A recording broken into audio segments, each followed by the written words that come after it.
com uma prática medíocre que nós temos, né, sobre uma política que existe que só valoriza meia dúzia de autores, né? Há, por exemplo, um monopólio universitário político.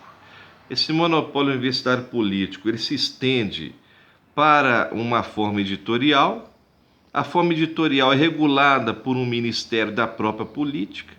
O ministério que banca algumas obras dessa mesma linha editorial e automaticamente só existe um giro desses autores, né? Isso de alguma forma é contra a liberdade cultural.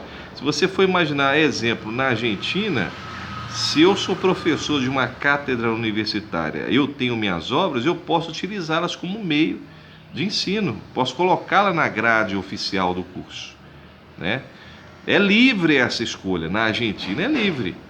Agora no Brasil já não é. Se você pegar todas as universidades em todas as áreas, só há ali certos livros de certas editoras, de certos autores, em todas as áreas. Aí você me pergunta, mas é porque eles escreveram nessas áreas? É, mas tem outros autores que escreveram também. Por que outros autores não podem ser colocados? É porque há uma desatualização da linha governamental em relação a essa grade, ou é porque realmente há um tipo de política? Nesse sentido, é fácil você ter, vamos dizer assim, um crescimento editorial de uma linha só. Você não pode incluir as outras. Você cria uma ditadura de conhecimento junto ao epistemicídio dos autores clássicos. Porque se eu evito de se estudar os clássicos, se eu não coloco eles na técnica, e eu faço um senso editorial só de repetição técnica, eu estou desenvolvendo um tipo de barbarização do conhecimento. Ou seja, uma mecanização que proíbe o pensar e ao mesmo tempo impede a criatividade. Por isso que não há nada de novo em matéria contábil.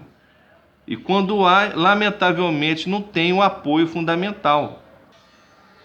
Mas não há o apoio fundamental dos institutos de ensino. Muitas vezes também dos institutos de classe. Aí eu giro um rodeio, por exemplo, em áreas como de custo, societária, gerencial, análise de balanço, nós temos vários autores no Brasil, inclusive os clássicos, que fizeram toda a estrutura atual. Os clássicos são proibidos, você não pode lê-los, não podem ser reeditados, não são reeditados. Então você vai ter o giro ali de mais ou menos de 5 a 10 autores. Sendo que no Brasil você tem muito mais autores dessa área. E dentro do aspecto específico você não pode citá-los. Isso é uma tendência de barbarização também, né? E aí acontece aquela tendência medíocre que existe no conhecimento. Quando o autor começa a transparecer, você vai tentar abafá-lo. Se você não conseguir abafá-lo, você vai impedi-lo de ser lido. Se você consegue impedir de ser lido, você ainda vai vender um diploma à custa da ocultação da qualidade dele. E essa tendência é a tendência de povo bárbaro, o povo medíocre. Lamentavelmente, não dizendo que o nosso povo seja assim, mas os bárbaros faziam isso. À custa de poder, à custa de pseudo-vitórias, né? À custa de nomes, etc., eles abafavam quem tinha mérito e exaltavam aqueles que eram mais ou menos da panelinha deles. Então, o Mário Ferreira fala a mesma denúncia, as mediocridades colocadas nos altos postos, e esses quase sempre, da universidade que ele está falando, hein? Isso naquela época, 58 mais ou menos. E esses quase sempre foram ocupados por mediocridades, olha só, 58, e hoje está praticamente a mesma coisa, né? Tiveram, ou está pior, né? Tiveram o máximo cuidado em sua defesa de fazer o silêncio sobre todos os criadores que pudessem fazer-lhe sombra. Foi sempre assim. Encheríamos páginas de exemplos se quiséssemos citar o que aconteceu com Dante, Camões, Cervantes e ainda com os grandes filósofos. Os escolásticos, por princípio, não citavam em suas obras autores vivos. Esperava que o tempo indicasse o valor deles. Se citavam alguns contemporâneos, era apenas nas polêmicas. O ideal seria a humanidade ser capaz de reconhecer seus gênios, mas como dizia Nietzsche, Só uma humanidade de gênio seria capaz de reconhecê-los. Em regra geral, é um injusto e sua injustiça não tem limites. Então ele comenta de forma categórica, né? Porque isso aí lamentavelmente acontece hoje.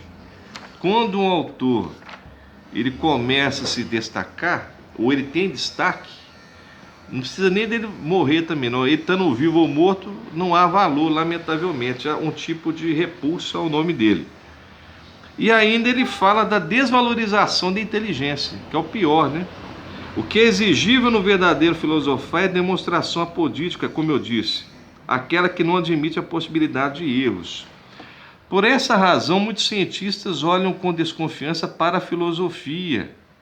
Tais autores são o suprassumo da inteligência filosófica e sentem depois ojeriza pelo que não conhecem. O bárbaro, por suas condições, tem verdadeira ojeriza da inteligência. Então é o que acontece. Muitos mestres e doutores, às vezes pegam um livro de contabilidade, sem ler o livro, eles falam assim, isso aqui é um lixo.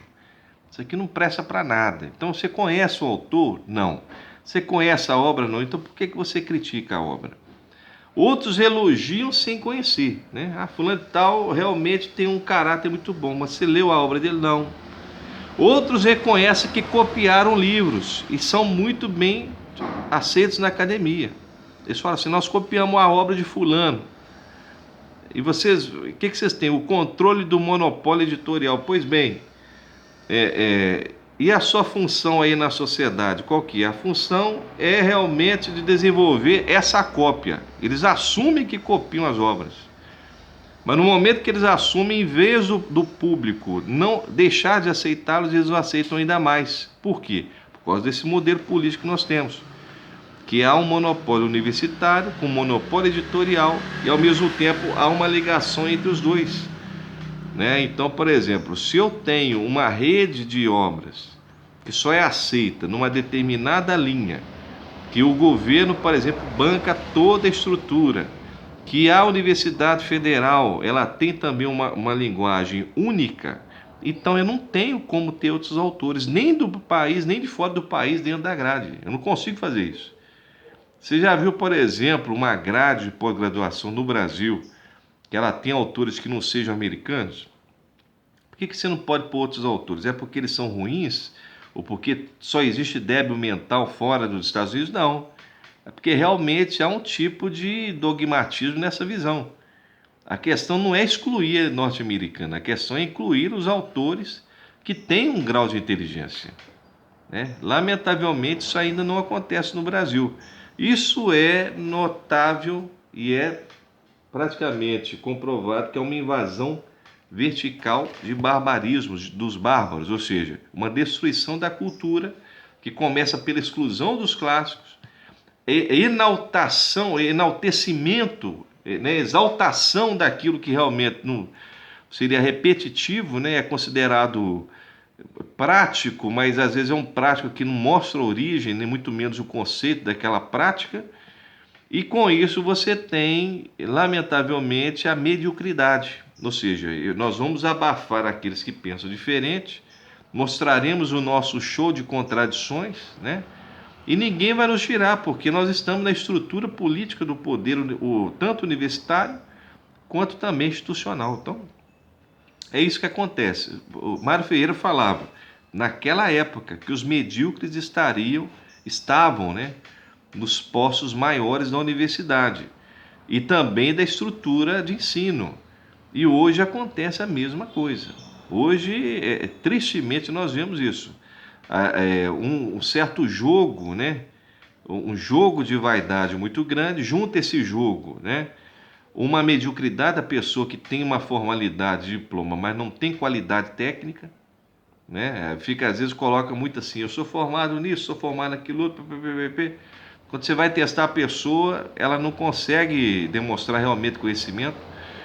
A forma de articulação das ideias também é uma forma muito retórica, não há realmente um raciocínio lógico ali, muitas vezes, né? Há uma certa picuinha, né? um jogo de inveja e de vaidade entre até os próprios pares daquela determinada instituição, né? Há também um tipo de gosto pelo mau gosto. Você escolhe realmente os piores, como se aqueles piores tivessem qualidade. Quando alguém tem uma qualidade, você tenta abafar. Então, enquanto a Universidade do Brasil tiver esse tipo de pensamento, e já existe há muitos anos, desde 58 há essa denúncia, né? Nós não vamos evoluir de forma alguma. Lamentavelmente, o que nós teremos é realmente essa posição que está nos últimos lugares, né? E não teremos aí, no caso, um desenvolvimento adequado. Por que que nós temos essa linha? Realmente a explicação tem a ver com a função barbárica, né? Mas o Mário Ferreira falava que havia uma associação por trás disso tudo. Ele, inclusive, fala que deveriam ser denunciados, deveriam ser presos, etc., porque não tem como você ter um efeito sem uma causa inteligente, né? Então, se há um instituto, se há uma universidade, se há um grupo político por trás disso tudo, ele deveria ser denunciado, deveria vir à tona e deveria ser preso ou assumir a culpa disso. Hoje nós temos algumas causas, alguns fatores que podem indicar alguns grupos. Nós não vamos falar nada disso aqui agora. Só que a verdade é que há premissas para evitar isso. A primeira delas, por exemplo, seria reacender a chama dos clássicos.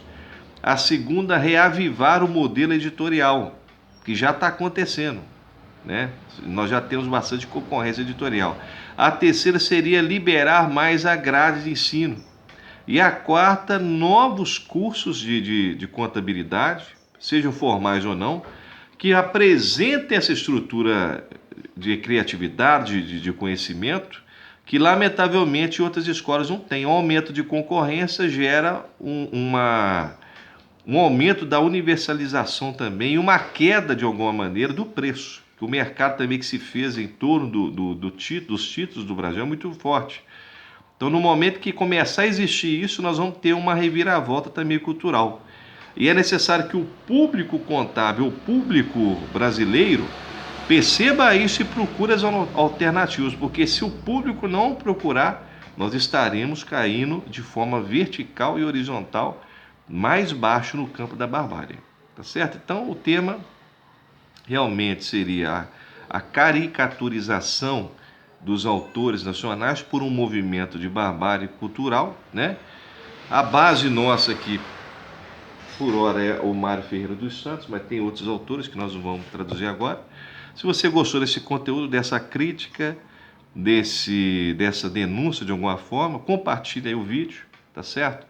Forte abraço e conto com a ajuda de vocês aí no desenvolvimento também do canal. Um abraço para vocês, paz e bem para todos.